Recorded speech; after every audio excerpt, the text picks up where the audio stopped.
ever think Jay-Z would do it, and I don't ever think Beyonce would do it. Hey, what's up everybody? Welcome back to my channel. My name is Maya. If it's your first time here and you are watching That's My Opinion. Oh, almost forgot to tell you what I was drinking. That's like a staple over here. Almost forgot to tell you what I'm drinking. I have a nice Pinot Noir with me. This is the Trader Joe's brand, Russian River Valley, in Sonoma County, from Sonoma County.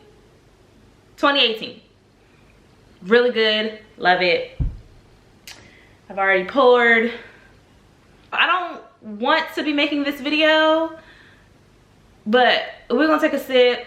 Cheers, and we're gonna talk about it. Swizz Beatz and Timbaland have sold Verzuz. I can't believe what I'm saying. I cannot believe what I'm saying.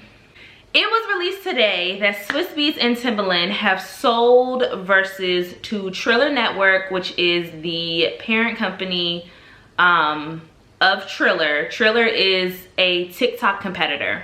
TikTok has basically swept, it's like the newest, app, and I don't know of anybody really who hasn't heard of TikTok. I mean, maybe like baby boomers and maybe. Anyway, so they have sold Verzuz to Triller Network.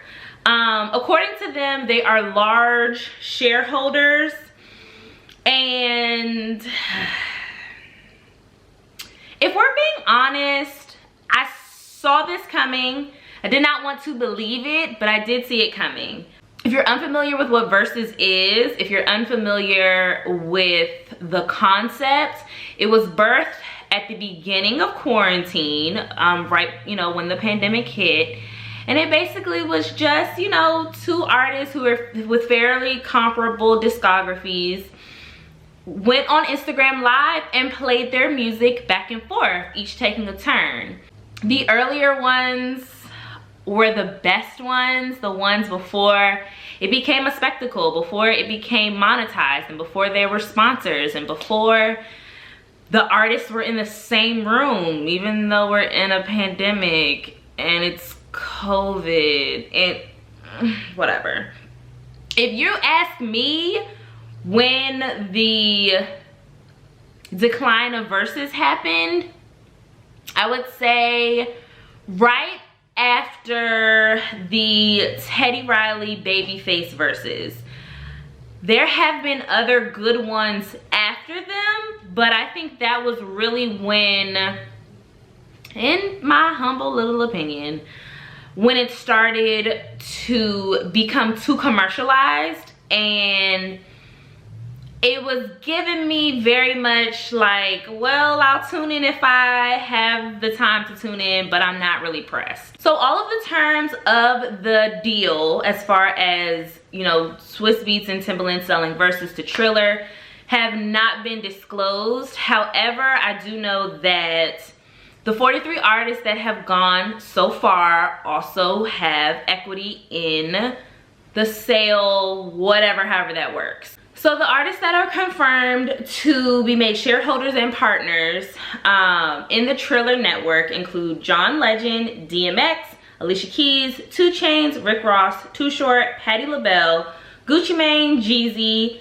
E40, Bounty Killer, D'Angelo, Ludacris, RZA, The Dream, Babyface, Nelly, Jagged Edge, Fred Hammond, Jadakiss, Fabulous, Brandy, Monica, Gladys Knight, Boy Wonder, Hit Boy, Neo, Jonte Austin, Scott Torch, T-Pain, Lil Jon, DJ Premier, Manny Fresh, Erykah Badu, Jill Scott, Beanie Man, 112, Kirk Franklin, and Sean Garrett.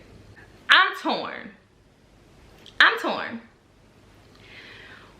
One side of me loves that so many black people are shareholders in, I guess, what is, a new thing, like the next thing.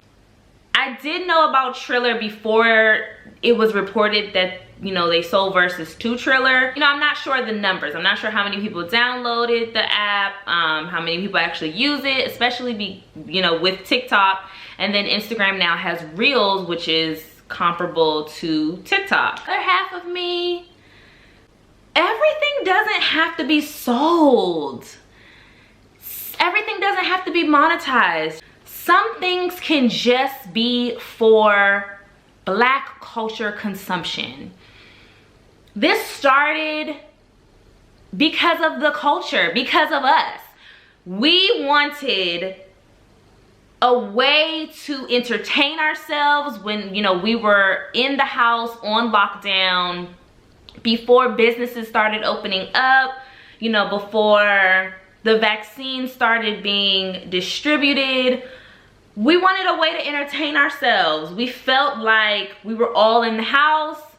You know, the musicians, the artists couldn't tour. It was a way to me, it was a way for artists to reconnect with their fans on a more personal level than selling VIP meet and greet tickets, which a lot of artists don't even do anymore.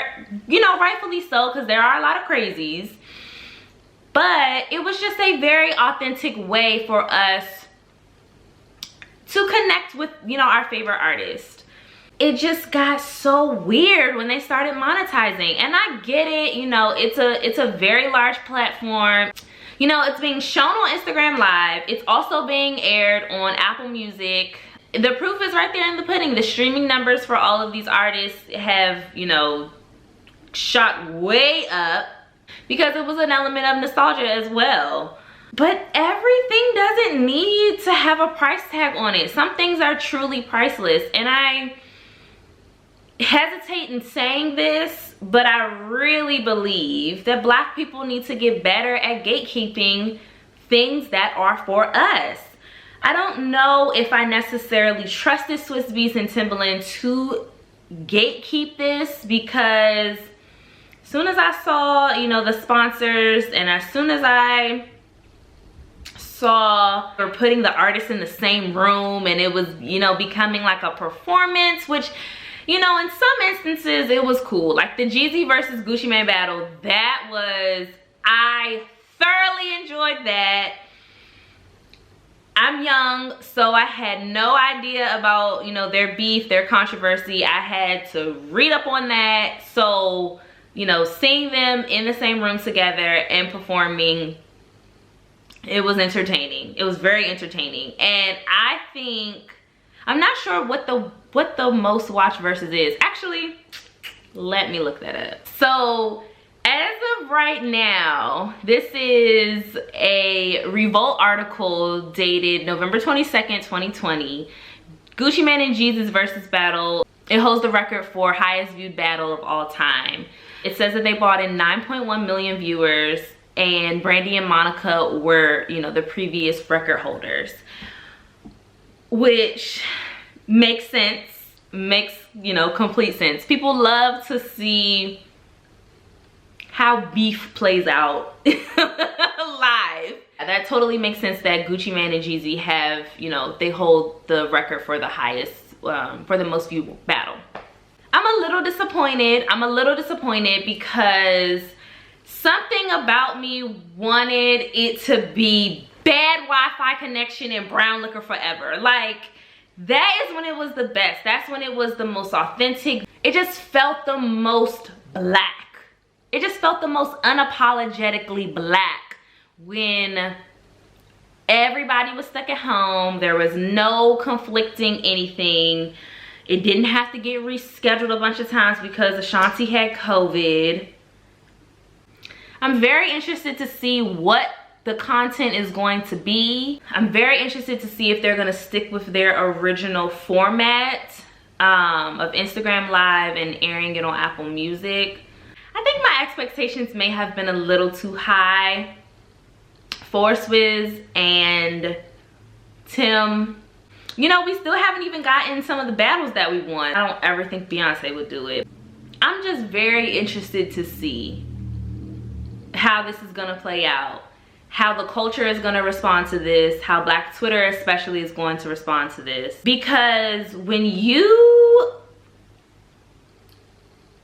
sell your idea to the highest bidder, your ideas are no longer the heartbeat.